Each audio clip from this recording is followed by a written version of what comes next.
तो ध्यान दीजिए, यह वीडियो जो है वर्ग 10वीं के लिए विषय मैथ के लिए बनाया जा रहा है। इसमें हम 50 संभावित प्रश्नों को बताएंगे, है ना। उसमें आपको जो बोर्ड एग्जाम में आने की अधिक संभावना होगी वैसे प्रश्नों को हम आज बताएंगे। देखिए, हमने आपको क्लास में पूरे चैप्टर को हमने अच्छे ढंग से आपको बताया। पूरा चैप्टर को हम लोग साथ मिल कर के जो है उसका सॉल्यूशन करवाए आप लोग को। हमने अच्छे ढंग से ऑब्जेक्टिव सब्जेक्टिव बताया। देखिए, यह वीडियो एक काल्पनिक हो सकता है, वास्तविक नहीं समझिए। हो सकता है इसमें वास्तविक रूप से जो क्वेश्चन दे वो भी आ सकता है, लेकिन आप जो साल भर मेहनत किए हैं मतलब मैथ के दिन वही काम आने वाला है ना। मैथ के वही काम आएगा। यह वीडियो को उन छात्रों के लिए है जो छात्र है ना कमजोर हैं उनके लिए, लेकिन जो विद्यार्थी है ना पूर्णांक पूरा अच्छे ढंग से हल करना चाहते हैं उनके लिए तो साल भर आपको मेहनत कराए हैं। तो ध्यान दीजिए, यह वीडियो को इस प्रकार से देखिए। कहा जा रहा है कि पहला प्रश्न है, पाई कौन सी संख्या है। पाई कौन सी संख्या है?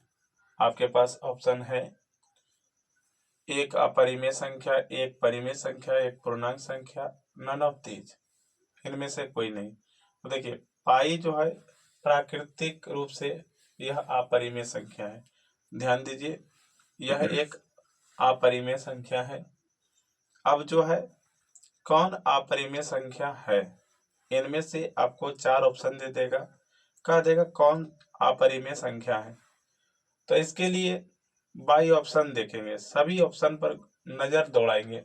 सभी ऑप्शन पर जब नजर दौड़ाएंगे तो देखेंगे पहला ऑप्शन है 3/12।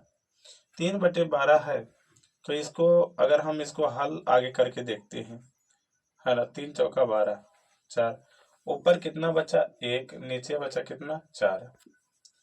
तो 1 का वर्गमूल 1 और 4 का वर्गमूल 2, 1/2 रूट से बाहर निकल गया। आप लोग पढ़े होंगे क्लास में कि जो संख्या रूट से बाहर निकल जाए वह परिमेय होती है, जो रूट से संबंध रखता हो उसे हम अपरिमेय संख्या कहते हैं। तो अपरिमेय संख्या तो यह नहीं निकला, यह तो परिमेय संख्या है। हमको खोजना है क्या, अपरिमेय। थोड़ा इसको भी देख लेते हैं। 2×5 = 10 है ना, 2×5 = 10, 1/5 है ना, अंदर रूट 1 का तो वर्गमूल 1 हुआ, लेकिन रूट 5 का वर्गमूल नहीं निकलेगा। तो देखिए, यह रूट से संबंधित है कि नहीं। तो जो रूट से संबंधित हो वह अपरिमेय संख्या होती है। तो आपका यही बी नंबर ऑप्शन सही होगा, है ना। इसको यह भी देखिए, इसको काट दीजिएगा तो 1 होगा, 1 का वर्गमूल 1 होगा, ये परिमेय। रूट 2 × रूट 2 = 2 और 2 परिमेय। तो ये परिमेय है, ये परिमेय है, ये भी परिमेय है, लेकिन ये क्या है, अपरिमेय है। तो बाई ऑप्शन बनेगा। इस तरह का क्वेश्चन उसको सावधानी से बढ़िया से देखिएगा, ठीक है। कहता है दो संख्याओं का लासा तथा मासा, मतलब लघुत्तम समावर्तक और महत्तम समावर्तक यदि बराबर है ना, तो संख्या क्या होगी। तो दो संख्या का लासा यदि मासा बराबर होती है तो वह संख्या क्या होती है, बराबर होती है ना। वह संख्या बराबर, अगर संख्या बराबर है तो उसका लासा भी जितना होगा उतना उसका मासा होगा, ठीक है। अब देखिए, इस 0.29 पर रेकरिंग या किसके बराबर होगा। तो इसको हम हल करेंगे। 0.29 पर रेकरिंग है, इसको जब हम हल करेंगे P/Q के रूप में लिखने के लिए कहेगा, तो आप कुछ नहीं करिए, 0 है तो 0 लिखिए, दशमलव के प्लस दीजिए, 29 है तो 29 लिखिए, और 2 संख्या पर रेकरिंग है तो 2 को 9 लिखिए। जितने संख्या पर ऊपर रेकरिंग रहेगा उतना 9 लिखना है। ठीक है। अब हम 0 में 29/99 जोड़ेंगे तो यही चीज होगा, अर्थात 29/99 इसका सही जवाब होगा। ठीक है। अब देखिए ध्यान से, कहता है 1 माइनस, है ना, 1 माइनस साइन स्क्वायर 60 डिग्री। तो साइन 60 का मान होता है √3/2। ठीक है। इस पर स्क्वायर है तो इस पर स्क्वायर देंगे, इसको हल करेंगे। 1 माइनस √3 का स्क्वायर 3/2 का स्क्वायर 4, इसको हल करेंगे तो हो जाएगा 4, 1 से भागा देंगे 4 में 4 होगा, ऊपर गुना करेंगे 4, है ना, इससे भागा देंगे 1 होगा, 1 ऊपर गुना करेंगे 3, अर्थात 4 में से 3 गया 1/4, 1/4। इसका सही जवाब होगा ऑप्शन नंबर सी। ठीक है। हाँ तो अगला प्रश्न देखिए, कह रहा है कि किसका दशमलव प्रसार अशांत है ना, किसका दशमलव प्रसार अशांत है। तो शांत अशांत के बारे में समझ जाइए। देखिए, जिसके हर में कोई भिन्न है, जैसे x/y कोई भिन्न है, तो भिन्न के ऊपर वाला अंश होता है, नीचे हर होता है।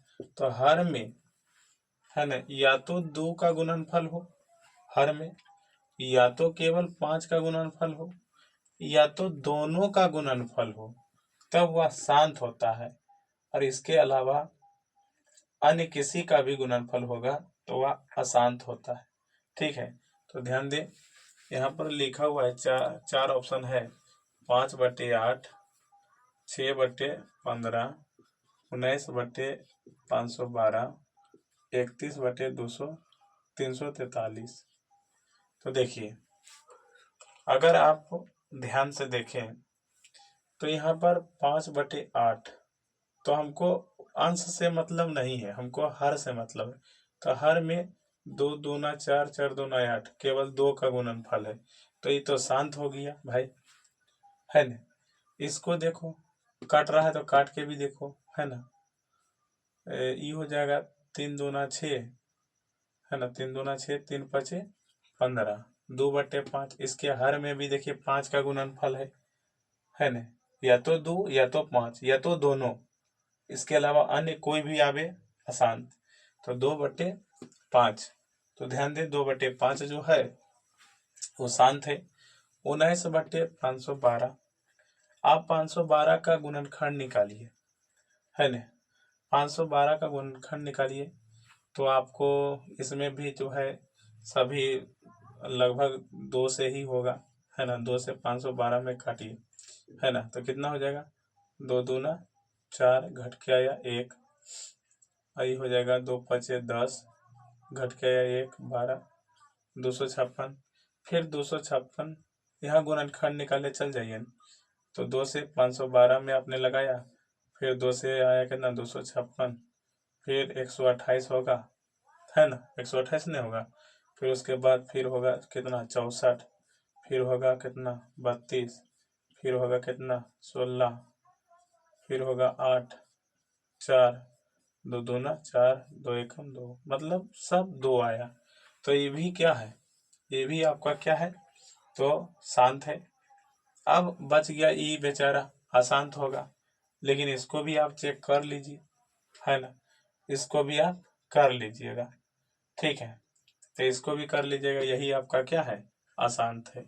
ठीक है। केवल हर में 2 मिले तो शांत, हर में 5 मिले शांत, या तो दोनों मिले शांत, 2 के और 5 के अलावा कोई अन्य मिले, 3 मिले, 7 मिले, तो 9 मिले, वो क्या हो जाएगा, अशांत हो जाएगा। ठीक है। आगे, 400 के अभाज्य गुणनखंड में 5 का घातांक क्या होगा। तो देखिए, आपको एकदम हल्का हल्का क्वेश्चन आएगा, आपको हल्का क्वेश्चन ही बनाना है परीक्षा में, क्योंकि हल्का प्रश्न और भारी प्रश्न दोनों का मान एक ही नंबर है। तो आपको उलझना नहीं है भारी प्रश्नों में, आपको हल्का हल्का प्रश्न आगे 1 से 100 तक देख ले जाना है, बना ले जाना है।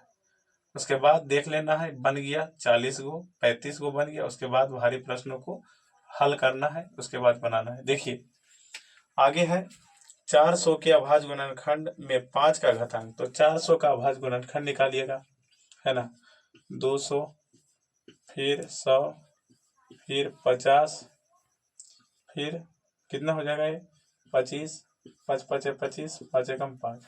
तो कहता है 400 के अभाज्य गुणनखंड में 5 का घातांक क्या होगा।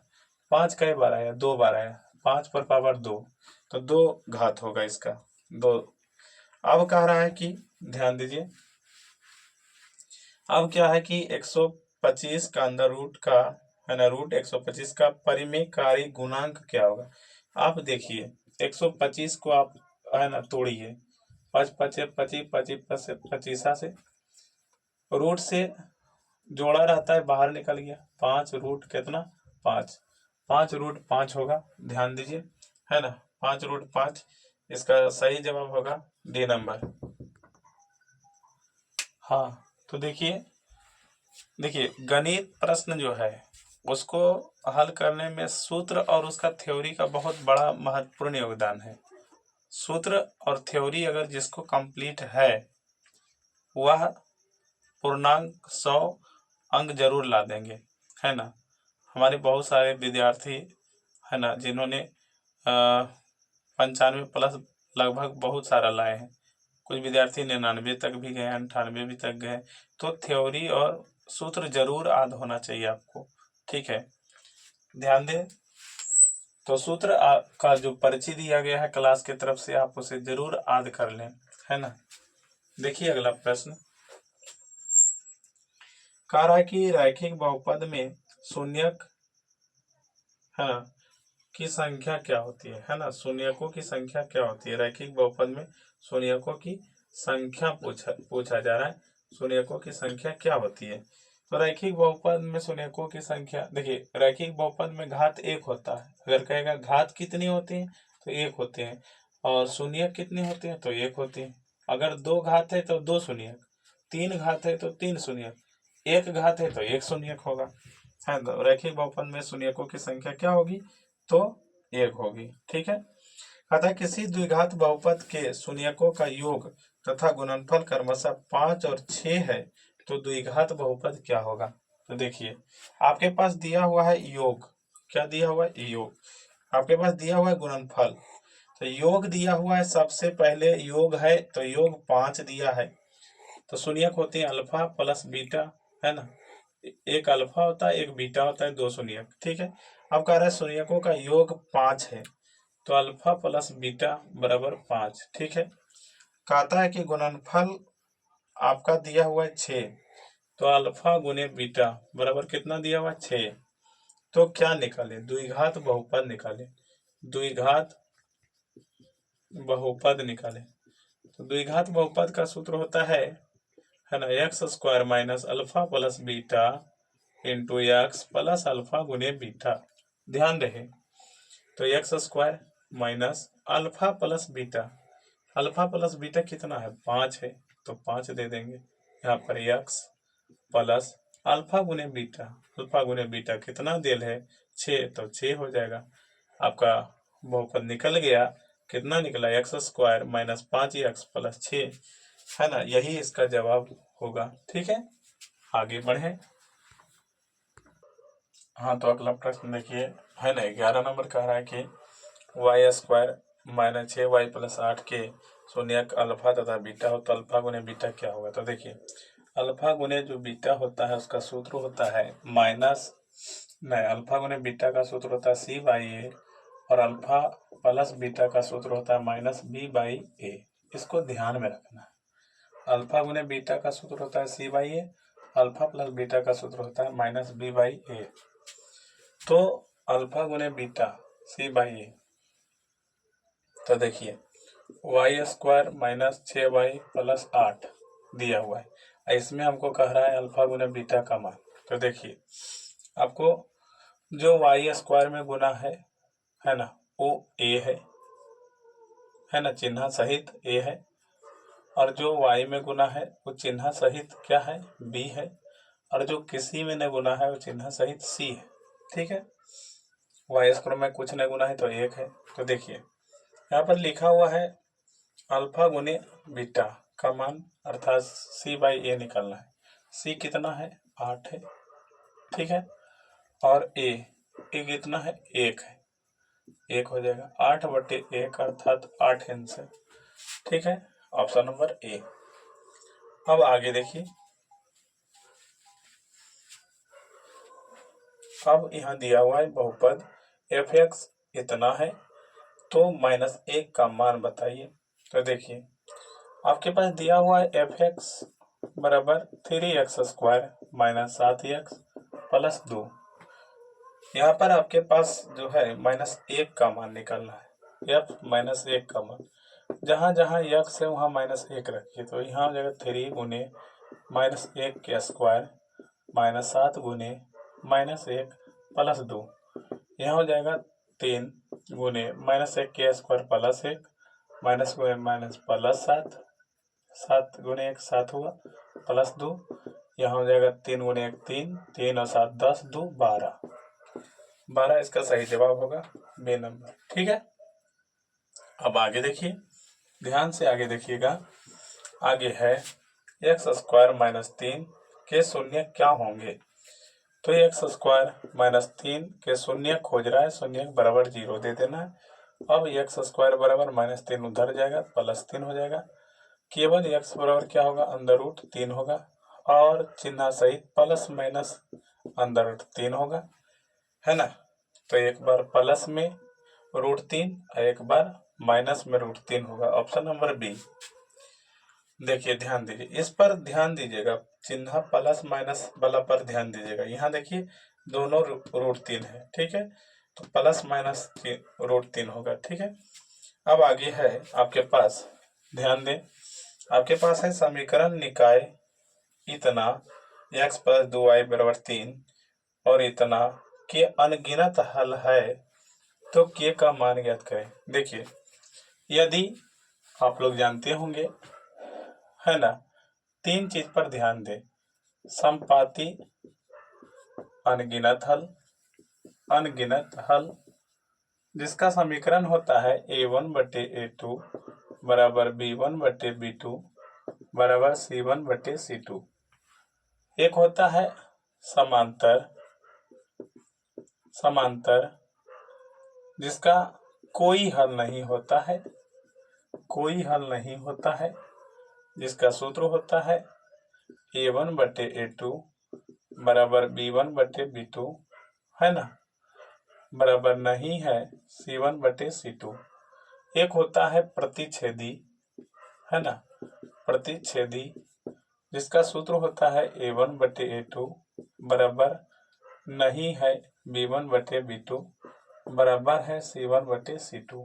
तो ध्यान दें, प्रतिच्छेदी जो रहता है ना, प्रतिच्छेदी जो होता है वह उसके एक हल होते हैं, और समांतर का कोई हल नहीं होता है, और जो संपाती होते हैं उसका अनगिनत हल होता है।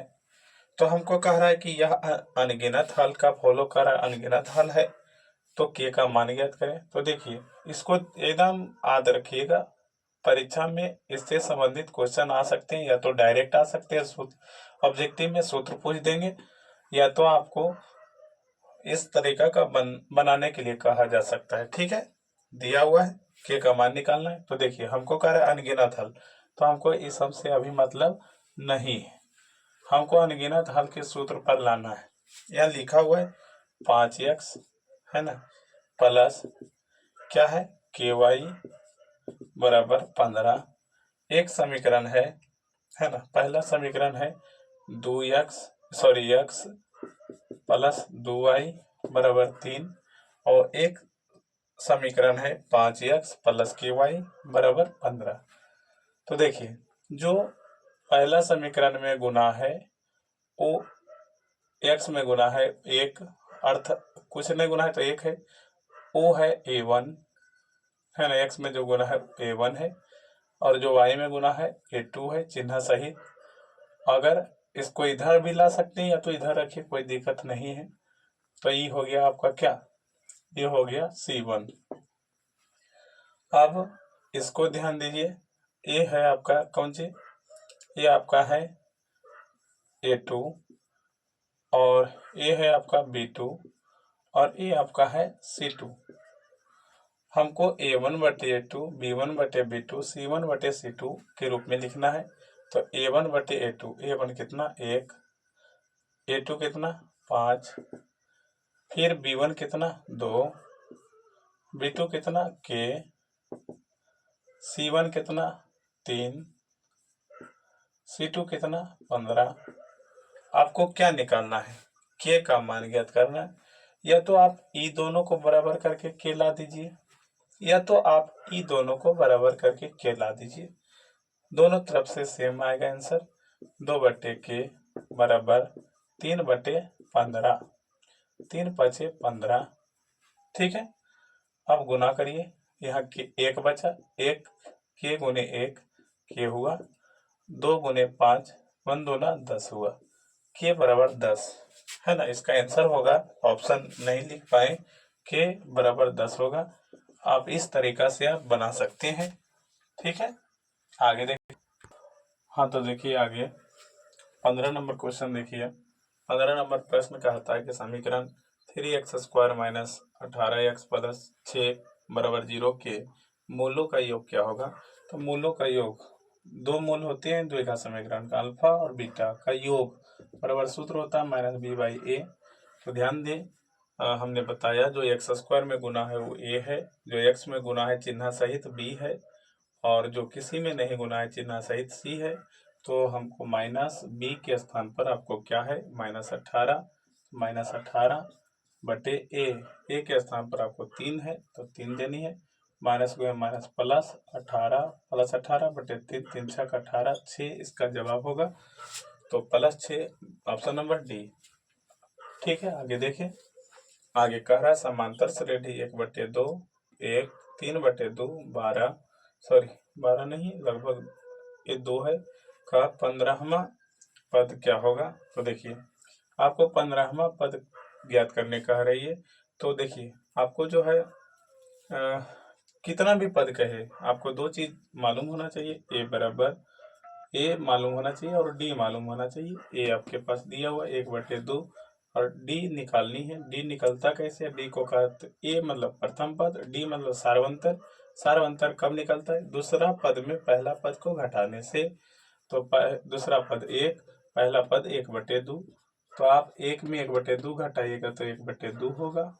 ध्यान रहे आपको 15वां पद कह रहा है, तो 15वां पद निकालना आपको है। तो डायरेक्ट आपको a + 14d कर देनी है। आपको 20वां पद कहे तो a + 19d है ना। सूत्र पर भी बना सकते हैं, तो ये शॉर्टकट है, हम ऑब्जेक्टिव बना रहे हैं। तो ध्यान दिए a + 14d, a के स्थान पर 1/2 प्लस 14d, 14 गुने d के स्थान पर 1/2, 7 दूना 14, ये हो जाएगा 1/2 प्लस 7/1, नीचे नीचे कैल्शियम 2, 1 + 14 15/2 आपका सही जवाब होगा ऑप्शन नंबर बी। ध्यान दें आगे। अब आगे देखिए, यदि किसी समांतर श्रेणी का पहला पद है ना 9 हो और सार्वंतर -3 हो, तो इसके 12 पदों का योग फल क्या होगा। देखिए है ना, एपी में योगफल का सूत्र होता है SN बराबर क्या होता है n/2 × 2a + n-1 × d। देखिए हमने बताया आपको कि सभी सूत्र को आपको याद कर लेनी है, सभी थ्योरी को आप एक बार देख लें। देखिए n/2, n आपके पास दिया हुआ है ना। पहला पद 9 है, सार्वंतर -3 है। अब 12 पदों का आपके पास देखिए, पहला पद 9 है अर्थात a बराबर 9 है, और सार्वंतर -3 है तो d बराबर -3, और आपके पास 12 पद कह रहा है तो n बराबर 12, 12/2 × 2a, 2a a के स्थान पर आपको 9 रखनी है, n 12 - 1 है ना। उसके बाद आपके पास यहाँ प्लस देनी है और d के स्थान पर -3 देनी है। यहाँ हो जाएगा 6 दूना 12, 6 × 9 दूना 18 प्लस ये घटेगा तो आपको हो जाएगा 11 गुने -3, ये हो जाएगा 6 × 18 -33, आपको घटा लेनी है। 33 में 18 घटानी है तो कितना हो जाएगा 8 × 5 = 13 है ना। 8 5 13, यहाँ 2 बचा 1 15, 15 हो जाएगा माइनस में, तो 6 गुने -15, 15 छक्का 90, -90 इसका जवाब होगा। -90 यहाँ पर ऑप्शन नंबर सी देखें। अब कह रहा है 0 और 50 के बीच, है ना, कितने विषम संख्या है। आप इसको, हम आपको ट्रिक भी बताएंगे। आप पहले आपको लॉन्ग नियम से देखें। कह रहा है 0 और 50, हो सकता है सब्जेक्टिव पूछ दे। 0 और 50 के बीच कितने विषम संख्या है, 0 और 50 को लेनी है। तो 0 और 50 के बीच पहली संख्या आपका विषम संख्या है, पहली 1, फिर 3, फिर 5 डॉट डॉट डॉट। 50 तो विषम संख्या है नहीं, है कितना 49, है ना। तो अंतिम 49 है, प्रारंभ ए है, ए आपके पास 1 है, सार्वंतर आपके पास 3 में से 1 गया तो 2 है, अंतिम पद आपके पास 49 है। अगर सब्जेक्टिव कहेगा तो ऐसे बनाना है। ट्रिक भी इसको बताता हूँ, रुकिए ध्यान दे। आगे कह रहा है कि an बराबर a plus n minus 1 into D, है ना। 49 बराबर a 1 प्लस n, आपके पास क्या हो जाएगा, n निकालनी है, -1, डी आपके पास 2 है, 1 इधर ला दीजिए तो 48 हो जाएगा। ये हो जाएगा 2n -2, 2 इधर कर दीजिए तो हो जाएगा 48 प्लस 2, यहाँ हो जाएगा 2n, ये हो जाएगा 50 बराबर 2n, कट जाएगा तो 25, n बराबर कितना आया 25। तो आपके पास इसका जवाब होगा 25। देखिए करनी क्या है, अगर आपको 0 और 50 के बीच कितनी सम संख्या पूछे और विषम संख्या, तो जितनी सम उतनी विषम होती है। 25 को सम, 25 को विषम, तो सही जवाब हो जाएगा 25। ठीक है, आगे देखिए।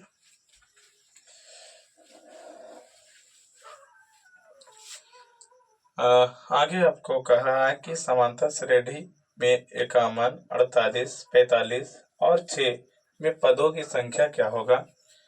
आपका पहला पद 51, सार्वंतर क्या होगा, तो 48 में 51 को घटा दीजिए, 48 में 51 को घटाइए, कितना होगा, तो ये होगा -3, है ना। आगे है अंतिम पद आपके पास दिया हुआ है कितना, 6 दिया हुआ है, तो इसमें पदों की संख्या n निकालनी है। तो आराम से आप निकाल सकते हैं, an बराबर a plus n minus 1 into D, है ना। अब यहाँ पर 6 लिखे, एक के स्थान पर 51 प्लस n के जगह पर लिखना है आपको n ही -1, डी आपके पास कितना हो जाएगा, तो -3। ध्यान दे, इसको इधर कर दें, बराबर -3n प्लस 3 हो जाएगा। अब देखें ध्यान से, इसको जब आप घटाइएगा, आप इसको घटाते हैं तो कितना हो जाएगा, आप इसको घटाइएगा तो हो जाएगा, है ना, कितना, तो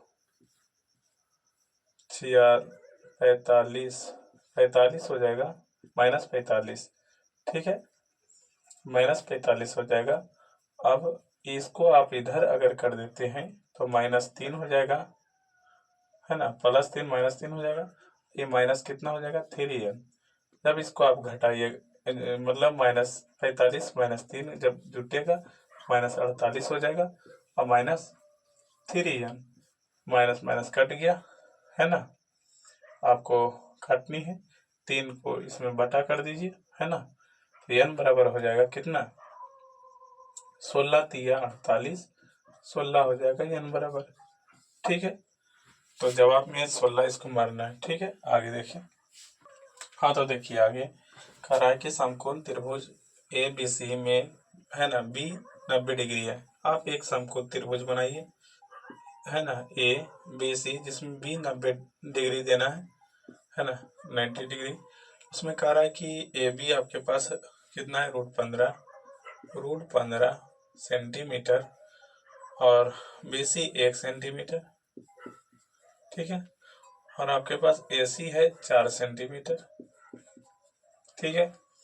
तो tan ए क्या होगा, आपके पास tan ए खोज रहा, tan ए, तो tan ए बराबर होता है लंब बटे आधार, है ना, आपको तीनों भुजाएं दे रहे हैं, आपको tan ए खोज रहा है, लंब बटे आधार। लंब आपके पास है √15, आधार आपके पास है कितना, अच्छा ए की बात कर रहा है, ए अर्थात ए के अनुसार लंब आपके पास जो है, जैसे ए न्यून कोण कह दिया तो सावधान हो जाना है, ए के अनुसार देखना है।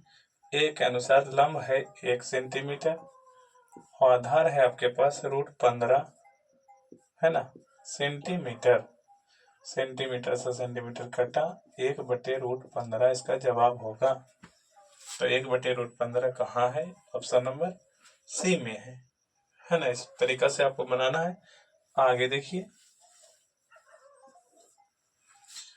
1/sec थीटा क्या होगा, तो 1/sec थीटा, है ना, बराबर क्या सूत्र होता है, तो 1/sec थीटा cos थीटा के बराबर होता है। तो ध्यान दें आगे, cot x और tan x, देखिए या तो थीटा रहे, या तो फाई रहे, या तो x रहे, y रहे, कुछ भी रहे, तो tan थीटा गुने cot थीटा बराबर 1 होता है, ये नंबर। आगे क्या है, cos फाई बराबर 1/2, तो कोसेक फाई क्या होगा, ध्यान दे, cos फाई, cos कितना डिग्री मान 1/2 होता है, तो cos, है ना, cos कितना डिग्री मान होता है, तो cos 60 डिग्री का मान होता है ना, cos 60 का मान होता है। sin 30 के मान 1/2 होता है, तो cos 60 का मान 1/2 होता है। ध्यान दे, cos cos कट जाएगा, फाई बराबर 60 डिग्री। अब ये 60 डिग्री यहाँ रख दे, है ना, यहाँ पर 60 डिग्री रखें, तो साइन 60 के उल्टा कोसेक 60 होता है। साइन 60 होता है √3/2, तो कोसेक 60 क्या होगा, 2 ऊपर और √3 नीचे। तो सही जवाब होगा 2/√3, ऑप्शन नंबर बी। आप देखें अगला प्रश्न 24 नंबर। 24 नंबर प्रश्न क्या कह रहा है कि है ना, √3 tan a -3 बराबर 0, तो a का मान क्या होगा। ध्यान रहे 3 को आप इधर करें, तो √3 tan a बराबर +3, केवल tan a बराबर 3/√3, हर के परमेकरण करेंगे तो √3/√3 tan a बराबर 3√3/√3 गुने √3 3 से 3 कटा, tan a बराबर आया √3। tan कितना डिग्री का मान होता है √3, तो 60 का मान होता है। तो आपके पास, है ना, आपके पास a जो है tan a का मान आया 60 डिग्री, ऑप्शन नंबर बी। ठीक है, आप इस प्रकार से बनावे। आगे देखें, आगे क्या है, यदि θ/15 5 डिग्री बराबर 12 डिग्री, है ना, θ/5 बराबर 12 डिग्री, तो 3 गुने कोसेक स्क्वायर थीटा क्या होगा। यदि आप गुना करें तो थीटा बराबर होगा 60 डिग्री। यदि इसमें रखें 3 गुने कोसेक स्क्वायर, यहाँ पर 60 डिग्री रखें तो हो जाएगा 3 गुने, आप जानते हैं कोसेक 60 के क्या होगा, 2/√3, और इस पर स्क्वायर है तो स्क्वायर दे, यहाँ पर हो जाएगा 3 गुने 2 के 4, 2 का स्क्वायर 4, √3 के स्क्वायर 3, 3 से 3 कटा 4, इसका सही जवाब होगा ऑप्शन नंबर सी। 25 तक बताएं। हाँ तो देखिए आगे जो प्रश्न है, कह रहा है कि सेक स्क्वायर 60 डिग्री और -tan स्क्वायर 60 डिग्री +1 का मान क्या होगा। देखिए कुछ देर के लिए इसको थीटा मान लीजिए, इसको भी थीटा मान लीजिए, तो सूत्र होता है sec square theta -tan square theta बराबर होता है 1, है ना। अब प्लस कितना, 1, 1 1 2 होता है, आपका ऑप्शन नंबर बी होगा। आगे देखिए,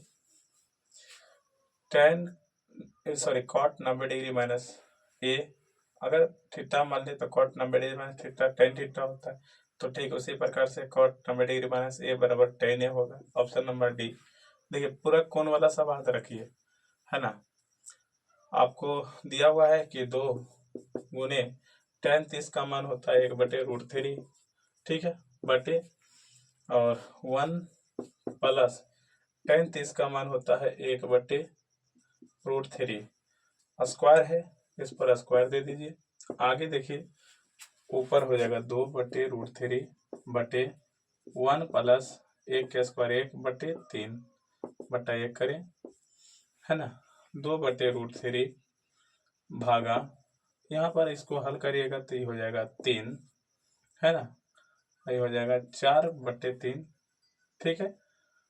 इसको और हल करेंगे तो 2/√3 भाग के उल्टा गुना, 3 ऊपर और 4 नीचे, 2 दूना 4। इसको काटिएगा तो √3 मर्त में कटेगा तो √3/2 आया। तो √3/2 कौन सा मान दे रहा है? तो ये तो नहीं देगा, 1/2 दे रहा है। ये तो आपको, है ना, आपको √3/2 की बात कर रहा है। ये भी 1/2 देगा। ये आपको क्या देगा? ये आपको √3 देगा। sin 60 देगा आपको √3/2। देखिए आगे हम आपको बता रहे हैं कि 1 प्लस cot स्क्वायर a बटे 1 प्लस tan स्क्वायर a का मान बताना है, ठीक है। देखो इसके लिए ट्रिक बता रहा हूँ। यहाँ पर जो भी रहेगा या तो tan स्क्वायर रहेगा या तो cot स्क्वायर रहेगा। यदि यहाँ पर cot स्क्वायर a है तो इसका जवाब होगा cot स्क्वायर a। यदि यहाँ पर tan स्क्वायर a है रहेगा तो इसका जवाब होगा tan स्क्वायर a। तो ध्यान दो, यहाँ cot स्क्वायर a है तो इसका जवाब होगा, पूरे का हल होगा cot स्क्वायर a, है ना, ऑप्शन नंबर सी, ठीक है। इसको हल करके भी आप बना सकते हैं, लेकिन हल करने में ज़्यादा टाइम लगेगा। आगे देखिए, आगे ध्यान दें, आपके पास कह रहा है कि यदि एक 6 मीटर ऊंचे खंभे की छाया पृथ्वी पर 2√3 मीटर लंबी है तो उन्हें पर क्या होगा? देखिए खंभा है 6 मीटर, खंभा खड़ी होती है 6 मीटर है, उसके बाद उसकी छाया, पृथ्वी की छाया 2√3 मीटर है, 2√3 मीटर है, ठीक है। तो उन्नयन कोण क्या होगा? इसका उन्नयन कोण थीटा खोज रहा है। तो देखिए, है ना, tan थीटा, क्योंकि लंब आधार की बात किया, tan थीटा यहाँ पर हो गया 6, यहाँ हो जाएगा 2/√3। ध्यान दें, काटिए, 3 दूना 6, √3 से कटेगा √3 मर्त में, है ना। तो यहाँ हो जाएगा tan थीटा बराबर केवल √3 होगा। कैसे कटा? देखिए 2 3 6 3 आया था और 3 को हमने √3 से काटा √3 मर्त में तो √3 बचा। tan थीटा बराबर, tan कितना डिग्री मान होता है? √3, tan 60 का, है ना। tan से tan कटा, थीटा बराबर हुआ 60 डिग्री। ध्यान दें, अब आगे हम आपको बता रहा हूँ, 50 तक आपको बताएंगे। ध्यान दें, थीटा 60 डिग्री होगा डिग्री। हाँ तो देखिए, कह रहा है कि निर्देशांक अक्षों के प्रतिच्छेदन बिंदु को क्या कहते हैं? तो निर्देशांक अक्ष में 2 अक्ष होते हैं, एक x अक्ष, एक y अक्ष। x अक्ष जिन्हें हम भुज कहते हैं और y अक्ष जिन्हें हम कोटि कहते हैं। एकदम ध्यान दीजिए, है ना। कह रहा है कि निर्देशांक अक्षों के प्रतिच्छेदन बिंदु, जहाँ दोनों रेखाएं प्रतिच्छेद करती है, उस बिंदु को हम क्या कहते हैं? उस बिंदु को कहते हैं मूल बिंदु, है ना। उस बिंदु को क्या कहते हैं? मूल बिंदु। और मूल बिंदु का निर्देशांक होता है 0 और 0, है ना। और ध्यान दें, इसको कहते हैं प्रथम चतुर्थांश या प्रथम पाद, जिसका निर्देशांक होता है प्लस प्लस, है ना। और इसका निर्देशांक होता है माइनस प्लस, इसका निर्देशांक होता है माइनस माइनस, और इसका निर्देशांक होता है क्या चीज? इसका निर्देशांक होता है प्लस माइनस, है ना। ये भी ध्यान रखें। अगला प्रश्न देखिए, कह रहा है कि बिंदु -6 और -8 किस पाद में स्थित है? तो किस पाद में है? दोनों ऋणात्मक है, तो दोनों ऋणात्मक किस पाद में है? तो तृतीय में है। फर्स्ट ए हुआ, सेकेंड ए हुआ, थर्ड में दोनों ऋणात्मक है, तो दोनों ऋणात्मक थर्ड में है, तृतीय में है, ऑप्शन नंबर सी। अब देखिए आगे कह रहा है, आगे आपको कह रहा है कि मूल बिंदु से इतना की दूरी क्या होगी?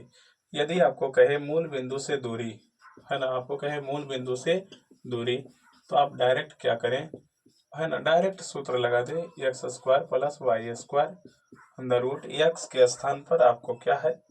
साइन थीटा के स्क्वायर अर्थात sine square theta plus cos theta के स्क्वायर कॉस स्क्वायर थीटा। ध्यान रहे sine square theta plus cos square theta का मान 1 होता है, 1 का वर्गमूल 1 होगा, 1 इकाई इसका आंसर होगा। अब आपके पास प्रश्न है दिया हुआ कि जो आर बिंदु है के बीच की दूरी क्या होगी। आर और यस के बीच, यस है तो आर और यस के बीच की दूरी क्या होगी, आर यस। ध्यान दें आर के स्थान पर है 1 और 1 और इसका निर्देशांक है -1 और 5। दोनों के बीच की दूरी कह रहा है, बीच की दूरी अगर निकालनी है तो आर एस निकालनी है तो अंदर रूट x2 है ना, x2 माइनस x1 के whole square plus y2 minus y1 के होल स्क्वायर। x2 कितना है, e हुआ x1, e हुआ y1, e हुआ x2, e हुआ y2। तो देखिए आपके पास x2 है, x2 माइनस 1 माइनस x1 कितना है 1 के whole square plus y2 5 minus y1 कितना 1 के होल स्क्वायर अंदर रूट -2 के होल स्क्वायर प्लस ये घटेगा तो कितना हो जाएगा 4 के होल स्क्वायर, ये हो जाएगा कितना 4, ये हो जाएगा आपका 16, 16 4 20, 20 को हम लिख सकते हैं है ना 2 गुने 2 गुने 5, 2√5 इसका सही जवाब होगा ऑप्शन नंबर सी। ठीक है आगे देखें, आगे आपके पास है